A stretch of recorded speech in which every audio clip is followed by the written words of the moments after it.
Okay, I looked it up, and it says an artist or designer's studio room or workshop, workroom, whatever. Same thing. So that's what that is. It's uninhabitable though, so I can't let you live there. I thought your school or parents would allow that in any case. Okay. I was convenient to crash there overnight, Venice. I don't mind. Almost excellent in Suzuka.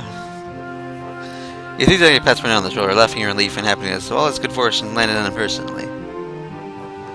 So I smiled as well, looking perhaps more amused by old teacher's glee than anything else. Oh dear, Shinichi, this is really like deck then. I sure we haven't all bitten off more than we can chew. Looks around seems oddly subdued despite all this. It'll be worth it, kitten. With her hand to shake hands, realizing the impossibility and quickly moves pat her on the shoulder. He looks at her silently, your eyes serious and penetrating like the dark of the night.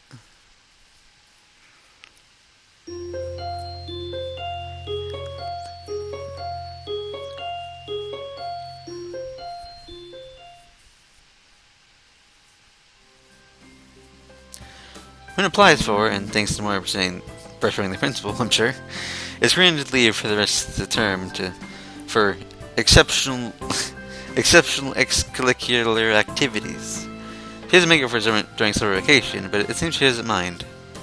She'll be able to eat and sleep at school, of course. She doesn't just doesn't go to classes. I'm not entirely sure if I envy her or not. That makes me feel anxious somehow. The last day of school for Ren. I feel like I sent her out with a word of encouragement, or at least say something. Sort of due to my influence that she decided to dive headfirst to this, and after all. I was in a good 20 minutes early, so I looked in the lobby and bought a can of juice and sat on a bench to wait for Ren. I pulled it out of my bag and searched for the place I was at. I was comfortably over the warm afternoon as I eyeless on my orange juice and briefly touched the book. The plot doesn't seem advanced at all, but it's all the same for me. Everything's in the school day and students shuffle over to club meetings or outside. Nobody notices me sitting on the bench with my nose in my novel. I keep eye for Ren, but I don't see a familiar face or red-tinted hair passing by. So I don't watch 20 minutes after the end of the class, the lobby is a little bit empty to people again. Even I managed to get out of class, but either I managed to either Mr. walking by or she never get downstairs. Perhaps he went to the art club room for last minute things instead. I got held back by a strict homeroom teacher. I didn't really waited that long, but having good time already, I decided to go and find her myself. So I left my book in my bag in the hallway and threw a now empty juice can in a trash bin and climbed upstairs. Always eerily quiet, as there are no club rooms apart from the art room nearby. Check there first, but even the teacher isn't there. He makes the stairwell, quickly knock on the door of 3-4 and push the door open to peek in. Yellow sunbeams across the classroom falling across the floor. Dust and chalk floating slowly in there makes the air feel almost palpable. The room bathes in a general light through the windows, washing the shadows away. Only one person is in the classroom. Quinn sits in what I assume was her seat, next to the window in the third row. Her head rests against the desk. Where she slept through it all. Apparently not even in me of the heart, or maybe not the capability to make her up. Close the door quietly, walk past the even Rose's desk, go over to where she sits. Rin? Hello? I'm instantly so dry that the word comes at a tiny whisper. She didn't answer, so I set my bag on the floor next to hers and leaned over to look at her face. My eyes are peacefully closed, the long eyelashes projecting thin shadows on her cheeks. My mouth is slightly open, letting me hear a quiet voice or quiet sound of her breathing. However messy hair is even more so today, lying in complete disarray over half her face and forehead. Hair is laying at her feet like a forgotten rag doll. A few books and pens have fell down near her seat. She makes her smile a little.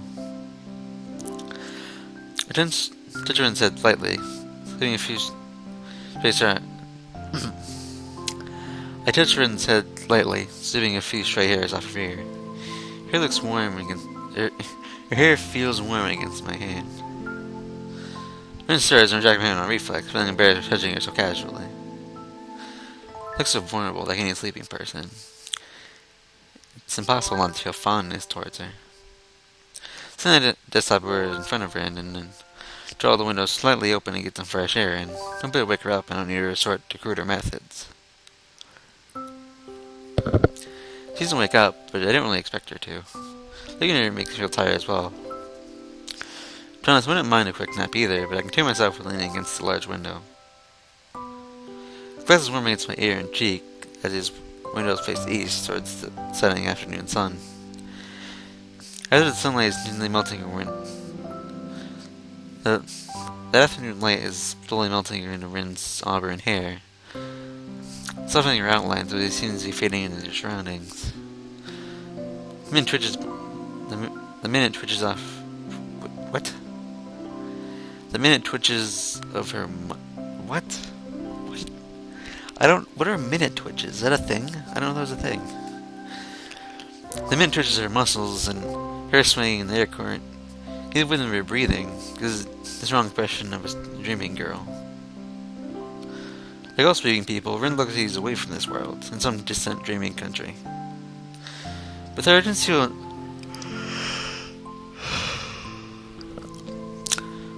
feel so obvious she'd ever come back. Seems so detached from her surroundings, even when she's awake. In fact, she uses the same kind of air around her when... The reason hits my consciousness without warning. When someone looks like she's... Rin sometimes looks like that when she's painting. Pos's expression gives the same feeling of being inside some imaginary gap looking at her sleeping face does. I feel pain in my chest. There's no way I can close that gap to be on the same level with her. It hurts, even though I know that's impossible for two people to really, truly understand each other. But Rin, she's almost literally in another world when he's talking about art, thinking about art, or making art. It's a word that I, or anyone else really, can't share with her. Just like the world of dreams.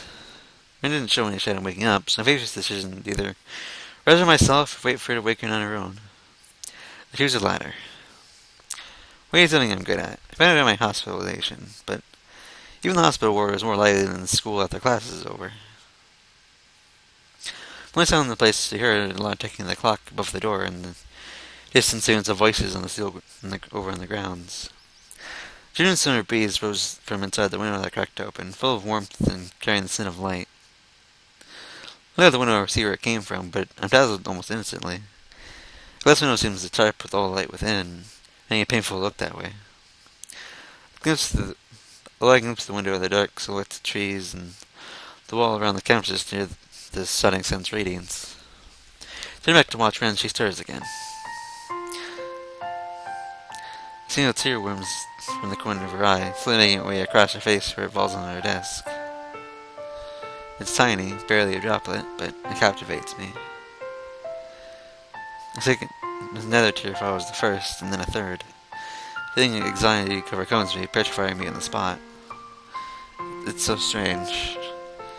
Seeing Rin's face peaceful as she sleeps, yet at the same time, tears stream down her cheeks, putting the window desktop to rest her head on. I don't know what to do, so I do nothing, and just watch the tears roll one by one down her face. I wonder what she's dreaming about.